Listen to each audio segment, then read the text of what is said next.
Reports no நேயர்களுக்கு வணக்கம். இன்று நம்முடன் இணைந்திருக்கும் சிறப்பு விருந்தினர் அரசியல் விமர்சகர் திரு ரவி டிடிஎஸ் அவர்கள். வணக்கம் சார். வணக்கம் சார். தேர்தலுக்கு பிந்தைய கருத்து கணிப்பு எல்லாமே திமுகவுக்கு சப்போர்ட்டா தான் இருந்துச்சு. ஆனா இருந்தாலுமே திமுகவில் கூட்டணி கட்சியா இருக்க வைகோவா இருக்கட்டும், திருமாவளவனா இருக்கட்டும், பாலகிருஷ்ணன் அவர்களா இருக்கட்டும், எல்லாருமே திமுகவுக்கு எதிராக தான் சார் தொடர்ந்து பேசிட்டு வந்துட்டு இருக்காங்க. இதுக்கான காரணம் என்ன சார்? இப்போ திமுக தோக்க போகுது, ஆனால் விசிக, காங்கிரஸ், கம்யூனிஸ்ட் எல்லாம் பாதிக்கு பாதி ஜெயிக்கும் அப்படின்னு வச்சுக்கோங்க. ஒரு சூழ்நிலை சில பேர் சொல்கிற மாதிரி 70 சீட்டு தாவேக்காக்கு வந்துடுது. இப்போ மீதி 44 சீட்டு விசிகா 4, கம்யூனிஸ்ட் 4, காங்கிரஸ் 18, 4 4 8 26. ஸோ ஏறத்தாழ 96க்கு வரலாம்.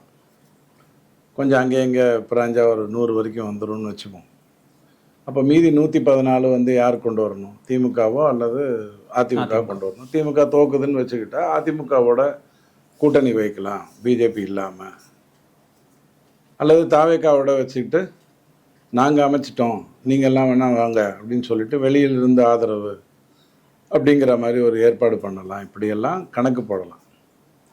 சூதாட போகிறவன் இன்றைக்கி நான் எல்லா சீட்லேயும் ஜெயிக்க போகிறேன்னு நினச்சிட்டு தான் போவான், ஜெயிக்கணும்னு நினச்சிட்டு தான் போவான்.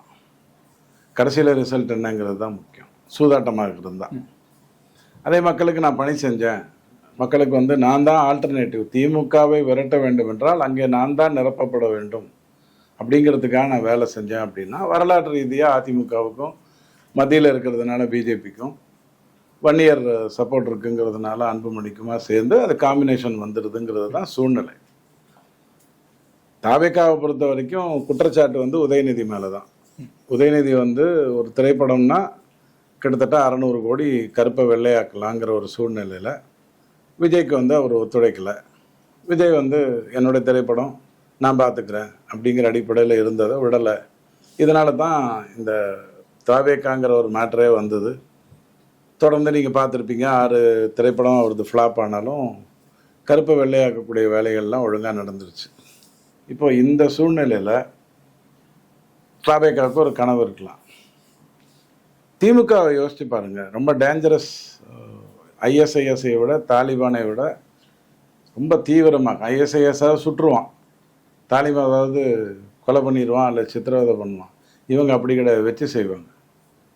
ஸோ முதல்ல என்ன பண்ணுறாங்க, ஒப்பீனியன் போல எல்லாம் அதிமுக பக்கம் போகுது. திமுக வாய மூடிட்டு இருக்கான். ஏன் வாய மூடிட்டு இருக்கா? எப்படியா இருந்தாலும் நான் உழைச்சி தான் கஷ்டப்பட்டு தான் சம்பாதிச்சாகணும், எப்படியும் இந்த தேர்தலில் நான் ஜெயிக்க போகிறதில்ல. அதிமுக ஜெயிக்குங்கிற ஒரு எண்ணத்தை ஏற்படுத்தினால், அது அப்படியே இருந்தால் திமுககாரன் கொஞ்சம் சீரியஸாக வேலை செய்வான். இஸ்லாத் சகோதரர்கள் இன்னும் ஆர்வத்தோடு ஓட்டு போடுவாங்க. ஐயோ அதிமுக ஜெயிச்சா பிஜேபி உள்ளே வந்துடும் அப்படிங்கிற அடிப்படையில் பண்ணுவாங்க. தாவேக்காங்கிறது ஒரு பெரிய மேட்டர் இல்லை அப்படிங்கிற அடிப்படையில் அந்த ஆங்கிளில் பார்க்குறாங்க.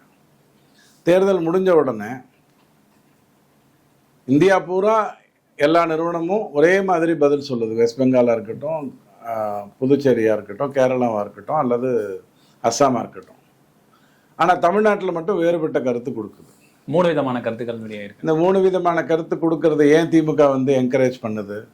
அல்லது இந்த 3 விதமான கருத்து வருவதற்கே திமுக ஏதாவது உழைச்சிருக்கா? ஏன்னா சபரீசன் சாதாரணமான மனுஷன் இல்லை, பணம் இருக்குது, வேற ஒன்றும் பெரிய விஷயம்லாம் ஒன்றும் இல்லை. அமித்ஷாக்கெல்லாம் கால் தூசி கூட வர முடியாது. ஆனால் பணம், கொடுத்த பணம் இருக்குது.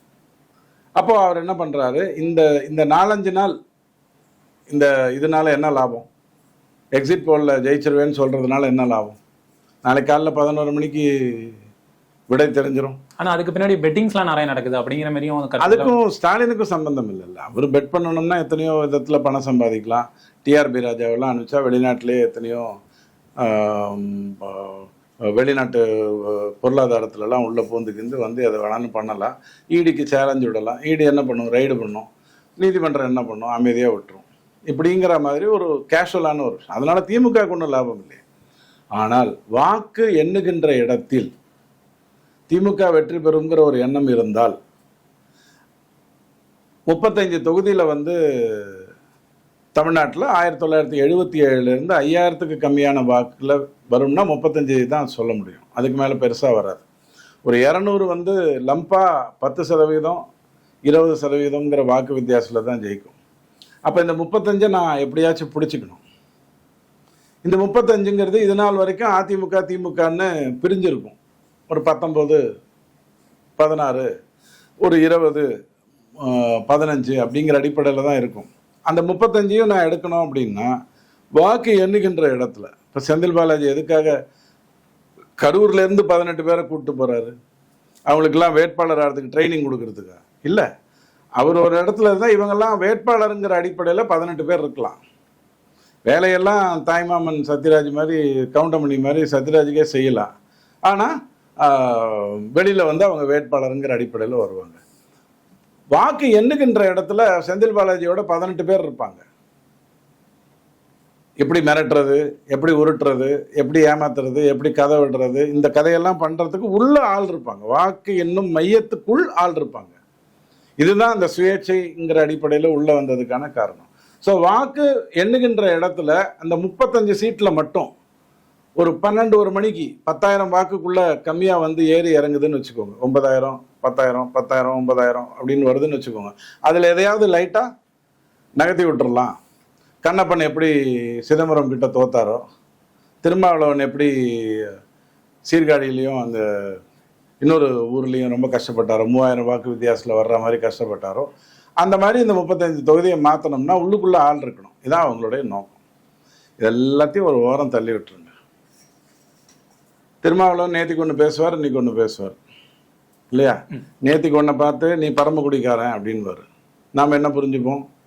அவர் குடிக்காரர்னு புரிஞ்சுப்போம். காலையில் வந்து அவர் என்ன சொல்லுவார்? இல்லை அவங்க சித்தப்பா பரமக்குடியில் இருந்தார், அதனால நான் பரமக்குடின்னு சொன்னேன் அப்படின்னு. நீங்கள் உடனே கன்ஃபியூஸ் ஆகி ஓகே கரெக்டாக தானேங்க பேசியிருக்காரு, நாம தான் தப்பாக புரிஞ்சுருக்கோம். மனசை பேசிடுவார், அதுக்கப்புறம் பின்னாடி ஒரு கதையை சொல்லுவார். இதுதான் அவருடைய பங்காக இருக்குது பாவம். ஏன்னா அவரால் ஒன்றும் பண்ண முடியல. நான் ஏற்கனவே ஒரு நல்ல உதாரணம் சொன்னேன். மன்மதலிலை படத்தில் கமலஹாசன் எல்லா அட்டுழியத்தையும் பண்ணி தன்னுடைய மேனேஜர்கிட்ட வந்து டெய்லி சொல்லுவான், இந்த அட்டுழியம் பண்ணேன், இந்த அட்டுழியம் பண்ணேன். அதை கேட்டு கேட்டு கேட்டு அந்த மேனேஜருக்கு உடம்பு சரியில்லாமல் போய் குளிர்ஜரம் வந்து கம்பளியில் போத்திக்கிட்டு ஒரு பாவ மூட்டையின் மொத்தமாக மாறிடுவார் கேட்ட பாவத்துக்கு. அப்படி தான் திருமாவளவன் திமுகவுடைய பாவங்களுக்கெல்லாம் ரட்சகனாக இருந்துக்கிட்டு வர்றாரு. ஸோ அதனால தான் அவர் பேசுகிறார். பட் இது எல்லாத்தையும் தூக்கி ஒரு ஓரம் போடுங்க.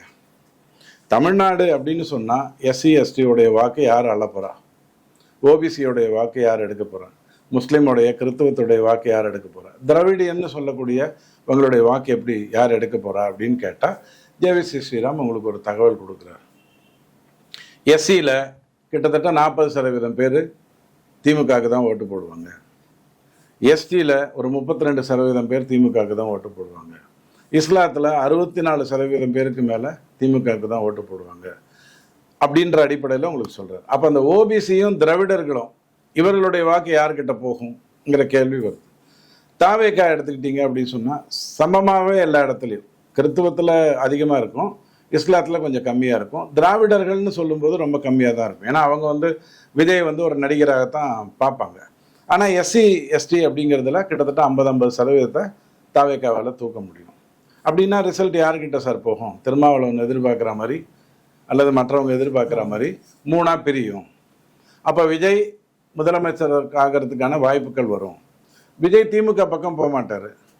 அதிமுக பக்கம் போனோன்னா நான் தான் முதலமைச்சர் ஆகணும்னு சொல்லுவார்.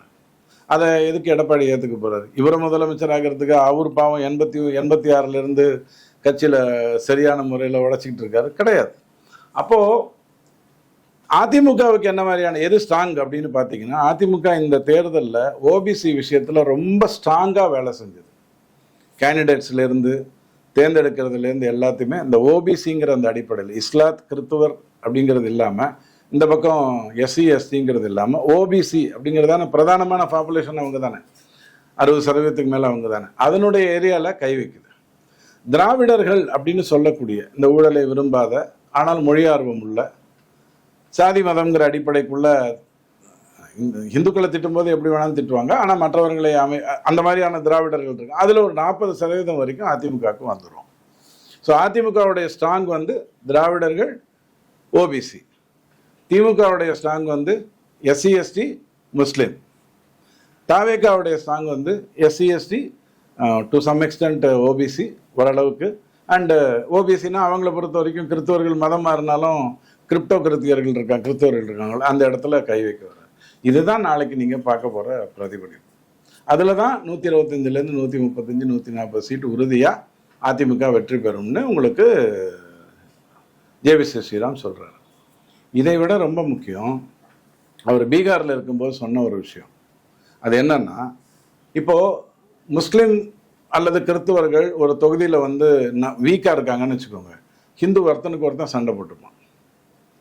அதே தொகுதியில் இஸ்லாத்தும் கிறிஸ்துவர்களும் பெரிய அளவில் இருக்காங்க அப்படின்னு சொன்னால் இந்துக்கள் ஒருங்கிணைஞ்சு வேலை செய்வான். இதை அவர் பீகாருக்கு சொன்னது. இங்கேயும் அது பொருந்துங்கிறத நீங்கள் பார்ப்பீங்க. இந்த மாதிரியான கால்குலேஷன்ஸில் தான் நம்ம பார்க்க போகிறோம். ஸோ தமிழ்நாடு எப்போதுமே 2:1 தான் ஓட்டு போடும்.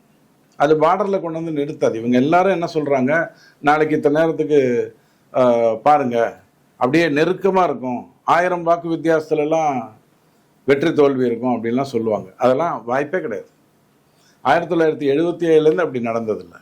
உடனே அன்றைக்கி எம்ஜிஆர் இருந்தார், அன்றைக்கி ஜெயலலிதா இருந்தாருன்னு சொல்லாதீங்க. ஜெயலலிதா வரும்பொழுது ஜெயலலிதா எம்ஜிஆர் இல்லைன்னு சொன்னவங்க தான் இன்னைக்கு எடப்பாடி ஜெயலலிதா இல்லைன்னு சொல்கிறாங்க. உயிரோடு இருக்கிறவனை எப்போதுமே நம்ம ஒத்துக்க மாட்டோம், இறந்தவர்களை தான் கூட்டு வச்சுப்போம். இன்னைக்கு என்ன சொல்கிறாங்க, ஜெயலலிதா வேற, அவங்க ரேஞ்சே வேற, எடப்பாடியெல்லாம் அதுக்கு வல்லே வரமாட்டார் அப்படின்னு சொல்கிறாங்க. அதே மாதிரி இப்போ விஜயம் அந்த மாதிரி எடுத்துக்கலாம்ல சார்? பாருங்க, விஜய் நீங்கள் எப்படி வேணாலும் எடுத்துக்கோங்க, விஜய் நீங்கள் என்ன வேணாலும் எடுத்துக்கோங்க, அவர் தான் அடுத்த முதலமைச்சர்னு எடுத்துக்கோங்க, தென்னாட்டின் ராஜான்னு கூட சொல்லுங்கள். கர்நாடகாலையும் வெற்றி பெறுவார், கேரளத்திலையும் வெற்றி பெறுவார், 2029 அவர் தான் பிரதமர்னு கூட சொல்லுங்கள். நாளைக்கு 11 மணிக்கு எல்லாம் தெரிஞ்சிடும்.